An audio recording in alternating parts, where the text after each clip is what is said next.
Di setiap sudut negeri ini, dari Sabang hingga ke ujung Merauke, tersimpan jejak langkah sebuah perjalanan bangsa. Perjalanan bangsa yang berisi tentang pembangunan.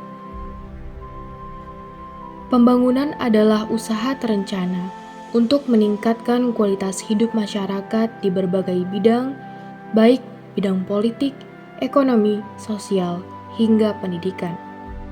Pembangunan di lingkup negara disebut dengan pembangunan nasional. Pembangunan nasional bertujuan untuk melindungi segenap bangsa, mencerdaskan kehidupan masyarakat, dan menciptakan keadilan sosial. Yang mana hal ini sesuai dengan Undang-Undang Dasar Negara Republik Indonesia tahun 1945. Pembangunan Indonesia tidak hanya tentang membangun sebuah infrastruktur, namun pembangunan adalah wujud dari suatu harapan. Harapan akan kehidupan yang lebih layak, lebih sejahtera, dan lebih merdeka. Dalam video ini, kita akan menelusuri jejak pembangunan Indonesia dari masa ke masa, dari semangat kemerdekaan hingga era reformasi seperti yang kita rasakan saat ini. Masa Orde Lama dimulai sejak Indonesia merdeka pada tahun 1945 hingga 1966. Masa ini berada di bawah kepemimpinan Presiden Soekarno, yang mana pada waktu itu Indonesia berjuang bukan hanya melawan penjajah, tapi juga membangun sebuah fondasi untuk negara Indonesia. Kami, bangsa Indonesia, dengan ini menyatakan kemerdekaan Indonesia. Selama masa pemerintahan Orde Lama, Presiden dijabat oleh Soekarno dengan Wakil Presiden Muhammad Hatta hingga tahun 1956. Sementara terdapat 10 Perdana Menteri yang pernah menjabat di era ini. Tonggak awal pembangunan Orde Lama dimulai dengan pembentukan Badan Perancang Ekonomi pada tanggal 19 Januari tahun 1947. Ini atas inisiatif Menteri Kemakmuran yaitu Dr. A.K. Ghani. Di masa ini, meski di tengah situasi politik yang belum stabil, pemerintah mulai merancang pembangunan di berbagai sektor. Di bidang ekonomi dilakukan upaya perdagangan internasional, dukungan untuk pengusaha dalam negeri, dan pengelolaan fiskal negara. Sementara di bidang infrastruktur, pemerintah membangun dan merenovasi jalan, jembatan, stasiun, bandara, dan jaringan telekomunikasi. Namun tidak hanya itu, sekolah, universitas, puskesmas, hingga lembaga riset seperti Badan Tenaga Nuklir juga mulai dibangun sebagai langkah awal menciptakan kesejahteraan dan kemajuan teknologi bangsa. Tak hanya membangun fisik, Presiden Soekarno juga membangun citra Indonesia di mata dunia lewat apa yang disebut politik mercusuar. Presiden ingin Indonesia sebagai mercusuar dari negara-negara baru merdeka di dunia. Maka, dibangunlah proyek-proyek monumental seperti Stadion Utama Senayan, Hotel Indonesia, dan pelaksanaan Ganevo, yaitu ajang olahraga yang menandingi Olimpiade. Namun, di balik kemegahan itu, ekonomi dalam negeri semakin tertekan. Dan pada akhirnya, krisis multidimensi menjadi akhir dari babak Orde Lama yang dipimpin oleh Presiden Soekarno. Setelah masa penuh gejolak, muncullah Orde Baru tahun 1966 di bawah Presiden Soeharto. Masa pemerintahan Orde Baru berlangsung selama kurang lebih 32 tahun, yakni dari tahun 1966 hingga 1998.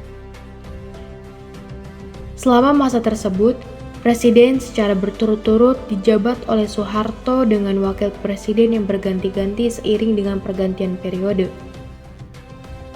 Pada masa ini, fokus pemerintahannya adalah stabilitas politik dan pertumbuhan ekonomi. Saat Orde Baru dimulai, kondisi ekonomi Indonesia sangat memprihatinkan. Inflasi melonjak di atas 600%.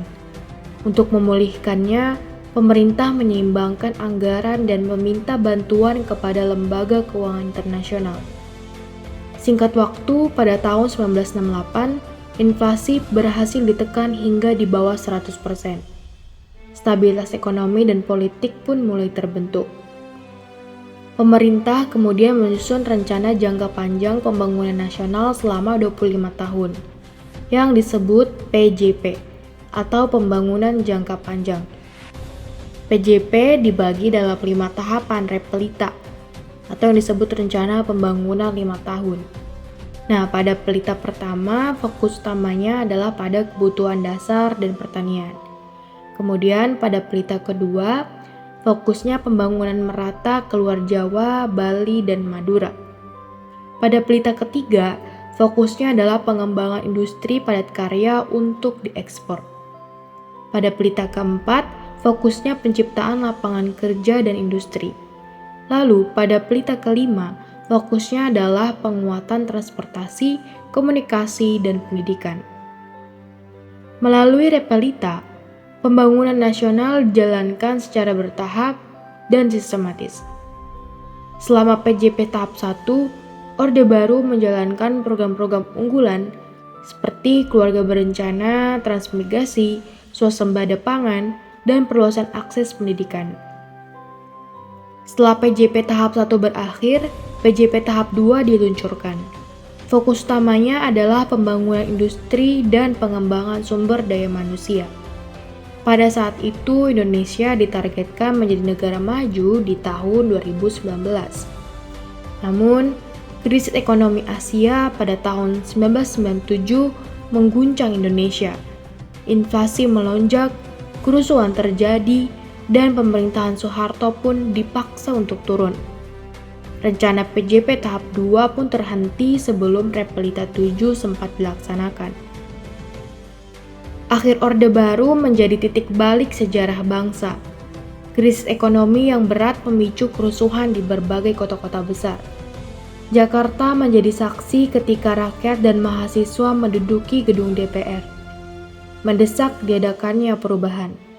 Pada 21 Mei 1998, Presiden Soeharto resmi mengundurkan diri. Inilah awal dari babak baru yang kita kenal sebagai masa reformasi. Di masa ini, Presiden Habibie memimpin masa transisi karena beliau merupakan wakil dari Presiden Soeharto pada masa itu. Dalam waktu singkat, ia merekonstruksi ekonomi nasional dan membentuk Badan Penyihatan Perbankan Nasional. Nilai tukar rupiah yang sempat terpuruk pun mulai stabil. Beliau mencabut pembatasan pers, membuka ruang demokrasi dan mengizinkan jajak pendapat dengan Timor Timur. Di bawah kepemimpinannya, pemilu pertama di era reformasi sukses digelar pada 7 Juni 1999. Habibie kemudian menyerahkan mandat secara konstitusional. Ia digantikan oleh Abdurrahman Wahid atau yang kita kenal dengan nama Gus Dur. Di tengah situasi politik yang belum stabil, Gus Dur menekankan pentingnya persatuan dan toleransi. Banyak yang mengenangnya sebagai Bapak Toleransi Indonesia. Pada masa ini juga lahir program pembangunan nasional atau disebut dengan Propenas dengan prioritas pada 9 bidang strategis.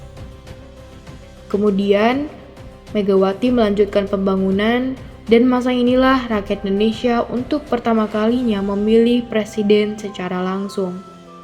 Ia juga meresmikan Undang-Undang Nomor 25 Tahun 2004 tentang Sistem Perencanaan Pembangunan Nasional.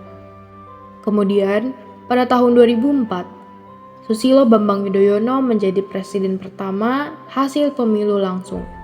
Ia menjabat selama 2 periode penuh.